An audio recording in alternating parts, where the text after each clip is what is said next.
The F.B.I. in Peace and War. The F.B.I. in Peace and War is brought to you by refreshing, delicious Wrigley's Spearmint Chewing Gum. Enjoy chewing Wrigley's Spearmint Gum every day, as millions do. The lively, long-lasting flavor cools your mouth and freshens your taste. The pleasant chewing adds enjoyment to whatever you're doing.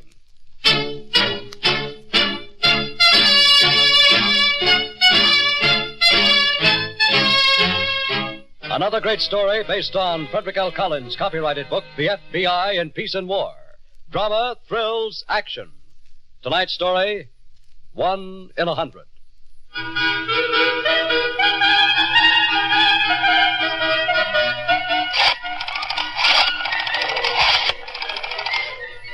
Good morning, madam. This is Barnett McGill, Regional Director of the Better Boys Foundation. Just a second, please. I'm calling at the request of your mayor, who said I might count on you for a small contribution to the future of...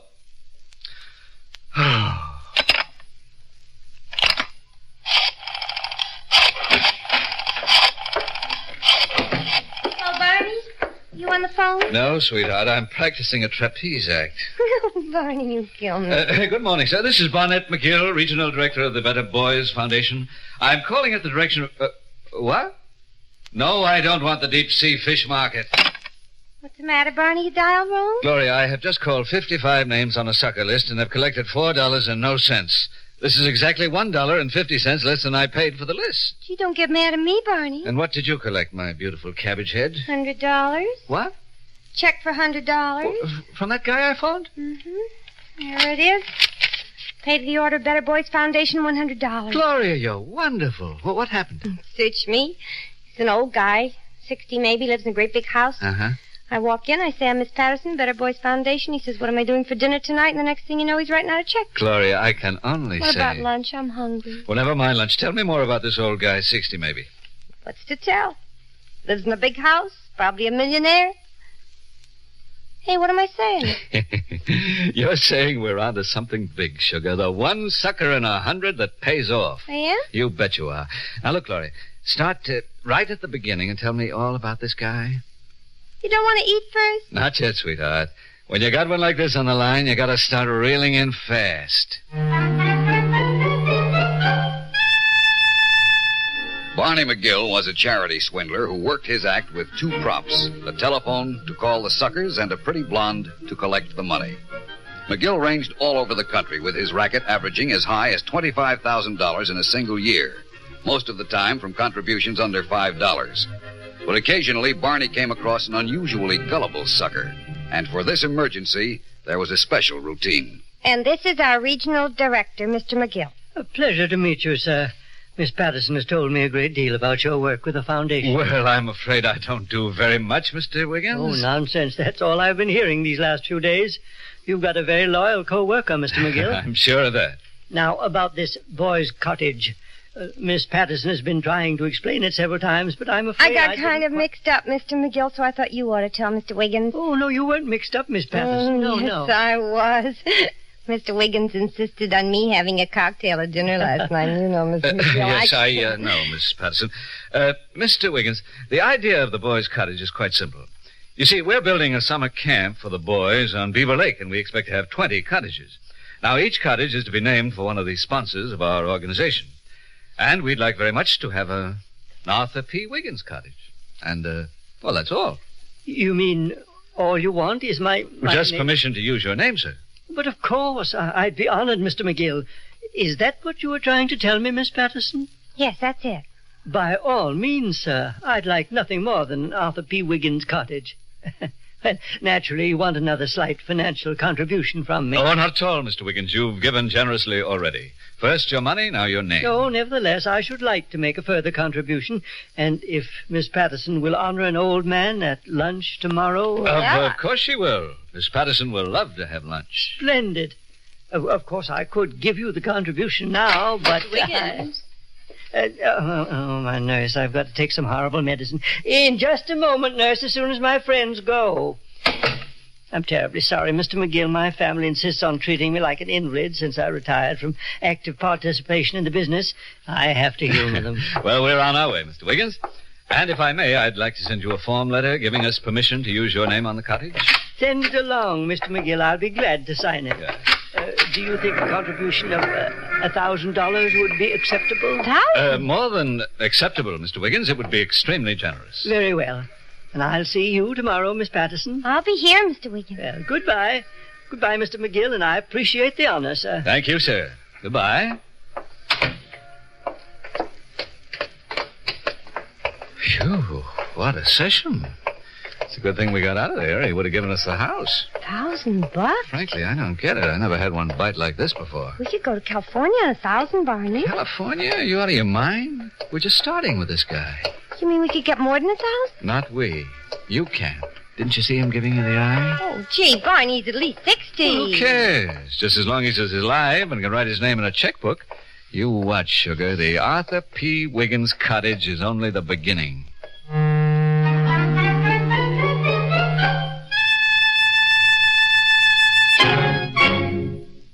Back to 1 in 100 in just a moment.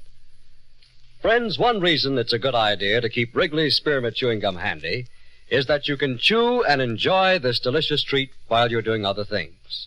Wrigley's Spearmint Gum is swell to chew while you're working, for instance, and while you're driving your car or enjoying your favorite sports or hobbies. Now, you don't have to take time out. You can chew Wrigley's Spearmint Gum even with both hands busy. The lively, long-lasting flavor is always refreshing, and the pleasant chewing makes whatever you're doing more enjoyable. Keep a package of Wrigley's Spearmint Gum handy in your purse or pocket. Enjoy it every day, as millions do.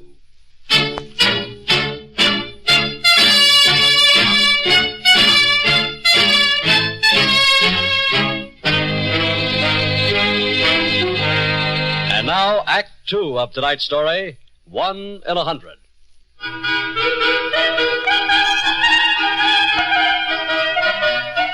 There were many complaints on Barney McGill, and it was necessary for him to move fast to avoid arrest.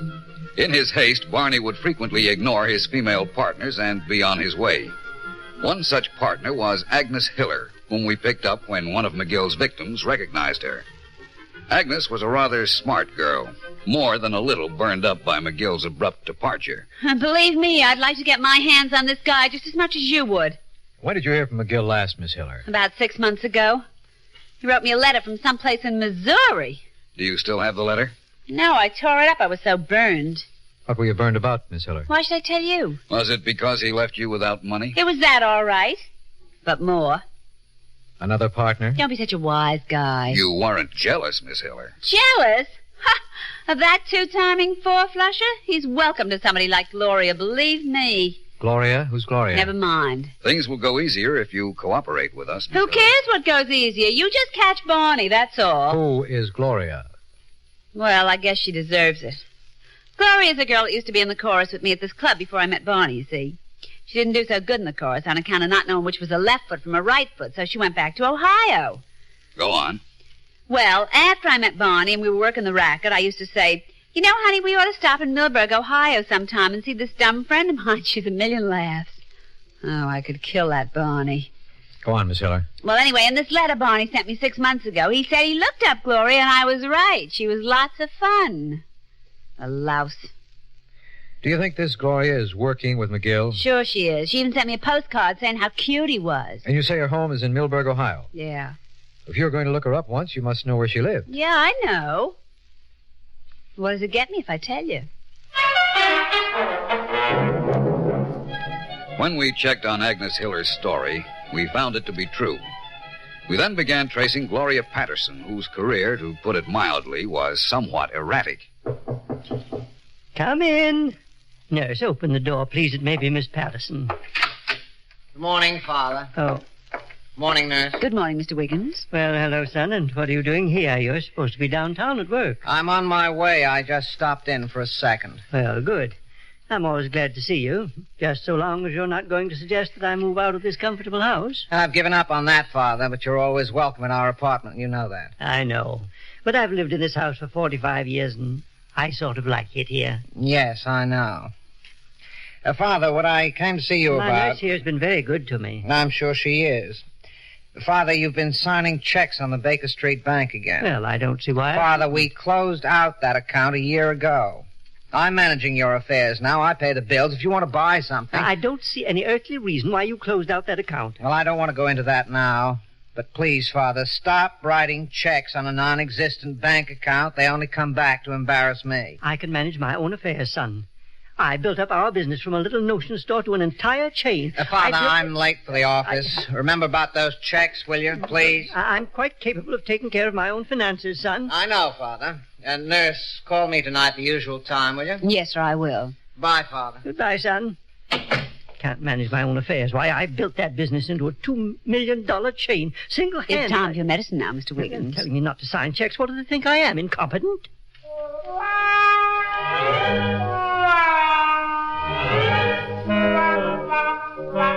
We traced Gloria Patterson from her home in Millburg to Westville, Ohio, where she worked as a waitress in a diner. The owner of the diner described Barney McGill as a frequent patron before Gloria quit her job. The only lead he could give us was a postcard from Gloria saying she was having a wonderful time in Buffalo, New York. Gee, I love Buffalo, New York, Mr. Wiggins, more than any place. You do, Miss Patterson? I don't know what it is. It's just something about it. Hey, look at the meter. This is going to be an awful expensive taxi ride. Oh, that's all right. It does me good to get away from doctors and nurses once in a while. Would you like to ride out to the lake again? Oh, golly, no. I got to get back to the office. Mr. McGill needs me. Oh, well, that's too bad. We've got a lot of work to do cleaning up the campaign. Oh? And, speaking of the campaign, Mr. Wiggins... Yes?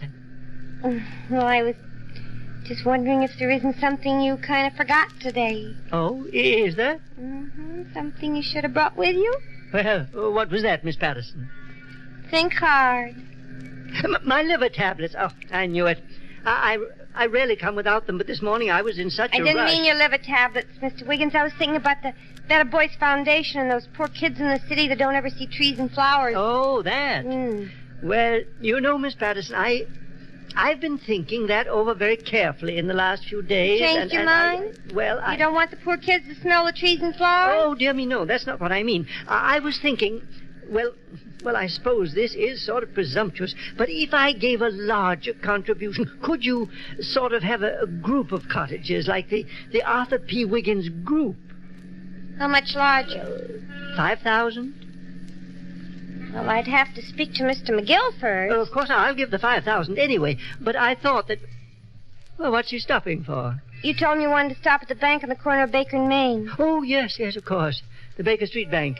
Well, Miss Patterson, would you mind terribly waiting a moment? I just want to drop in here at the bank and pick up a check. No, you go right ahead, Mr. Wiggins. I asked my son to get me some checks, but he refused. They think I'll spend all my money foolishly. Wait till they hear about the Arthur P. Wiggins group. That'll make them sit up and take notice.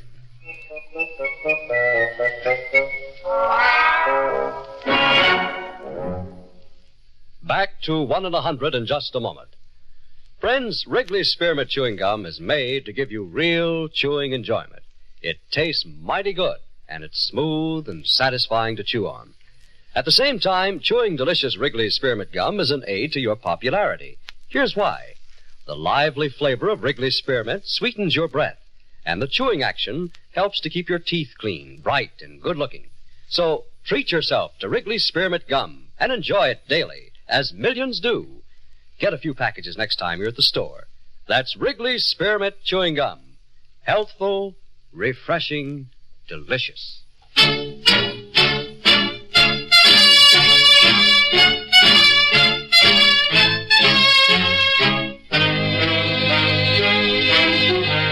And now, Act 3 of tonight's story, 1 in 100.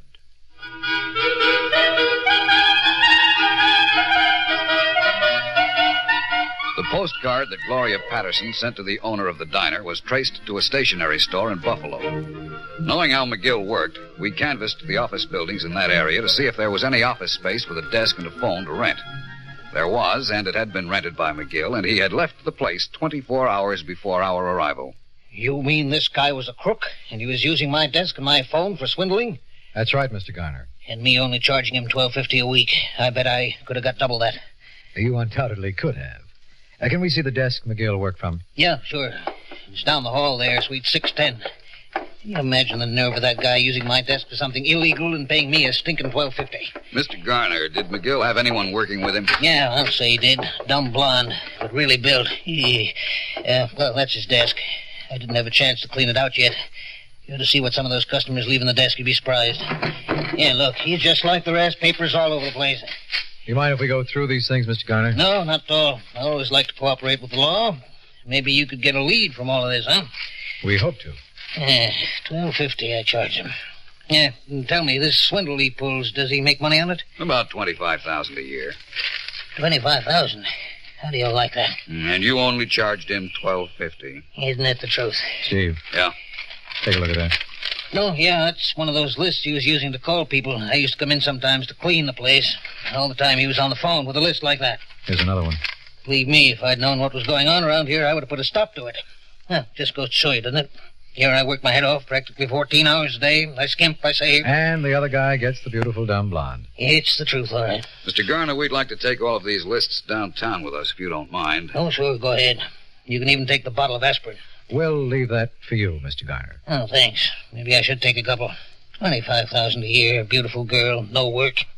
Some people have all the luck, believe me.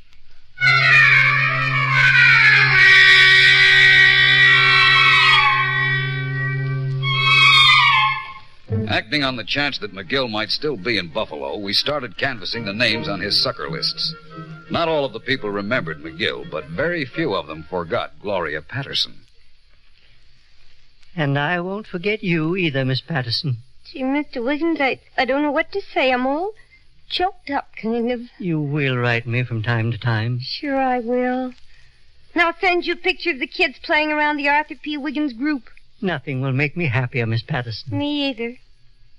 Of course, it costs lots of money to keep the kids playing around the Arthur P. Wiggins group. Oh, of course. My check to the foundation. I was almost letting you go off without that, wasn't I? You almost. Well, my dear child, I have it right here for you. I wrote it out just before you came and put it with my medicine. Yes, here we are. Miss Patterson, may I present... You can call me Gloria if you like. Could I? Go ahead. Gloria, may I present to the Better Boys Foundation this check for $5,000, and my blessing goes with it. Gee, I feel like I'm going to bawl, Mr. Wiggins. Would you like to call me Arthur? Yes, I would, Arthur. Thank you. Don't mention it. Here you are, my dear. Take the check. Arthur, I don't know if I ought to take it. Why, what do you mean? It's for those little boys, isn't it, Gloria? Well... I was a little boy once, you know, too. You were? Yes, my dear. Here, take it. Arthur, the only thing I can say... Nurse, I'm very busy. I know you are, sir, but Mr. McGill... Mr. McGill would like a word in private with Mr. Wiggins, if you don't mind. Mr. McGill, what are you doing here? I'll tell you in just a second. Can we be alone, please? Mr. McGill! Shut up. Wiggins, you're a great big phonus balonus. McGill, don't talk like that. Mr. Wiggins just gave me a check for $5,000. Yeah. And he gave me a check for $100, which I tried to cash at the Baker Street Bank for our train ticket. And what do you suppose they told me at that bank, Mr. Wiggins? Miss Patterson, will you pass me that spoon, please? I think I'm going to need some medicine. Mr. McGill. He's a phony, Gloria. He hasn't got an account at that bank. He hasn't had one in at least 3 years. Arthur! I used to keep a very large account there. Yeah, used to. You know, I ought to turn you over to the police, Wiggins, signing checks like that. Check's no good, Barney. He hasn't got a nickel to his name. To think I was ready to bawl just a couple of minutes ago. Arthur, you ought to be ashamed of yourself. Gloria, I assure you that my sure intentions... You haven't got a nickel, Barney? Yeah, I'm sure. Arthur? Mr. Wiggins, I've never been so insulted in my whole entire life. Let's get out of here, Barney. Okay, we're going. But you haven't heard the last of this yet, Wiggins. Why don't we sue him, Barney? We'll think of an angle. Don't worry. Oh, Gloria. Don't Gloria. you Gloria me, you swindler. That's too good for him. Mr. Wiggins, you're nothing but a crook. Come on, let's go. Nerve of him trying to double-cross the Foundation for Better Boys. How low can you get? You're not kidding. We ought to lock him up and throw the key away. All that time I wasted looking at Lake Erie. Yeah, well, there's a cab coming. A taxi! Where are we going? I left the bags at the station. Somebody's in it. Wait till they pay the fare. Would you like this? Hey, Steve. Yeah? Look who's waiting for the cab. What's the trouble, mister? Why, hello, McGill. Hello, Gloria. Do I know you, mister? Not yet, but you're going to. F.B.I, McGill, you're under arrest. Honey, what's going on? Barney, they can't do this to us. Can they?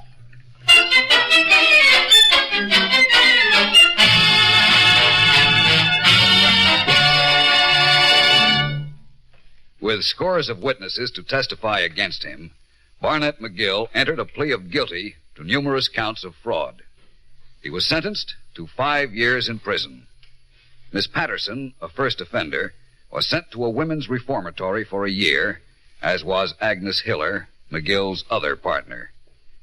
McGill's chances of getting out at present are not even 1 in 100.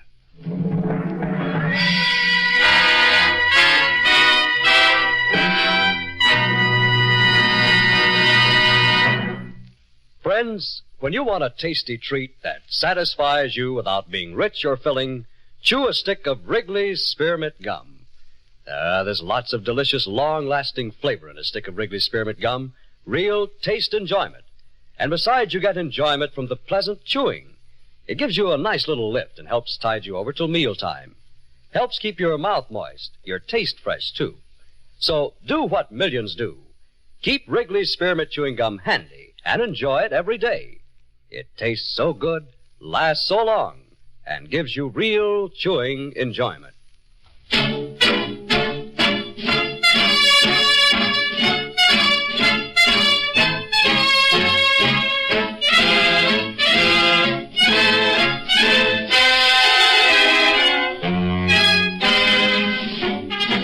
In tonight's story, Elsbeth Eric played the part of Gloria Patterson, and Edgar Staley was Arthur P. Wiggins. This radio dramatization for the F.B.I. in Peace and War was written by Louis Pelletier. These programs are produced and directed by Betty Mandeville. All names and characters used on the program are fictitious. Any similarity to persons living or dead is purely coincidental. This program is based on Frederick L. Collins' copyrighted book, The F.B.I. in Peace and War, and the broadcast does not imply endorsement, authorization, or approval by the Federal Bureau of Investigation. The makers of Wrigley's Spearmint Gum, the refreshing, delicious treat that gives you real chewing enjoyment, invite you to listen to next Wednesday's story, The Smoke Ring, on the F.B.I. in Peace and War. Same time, same station.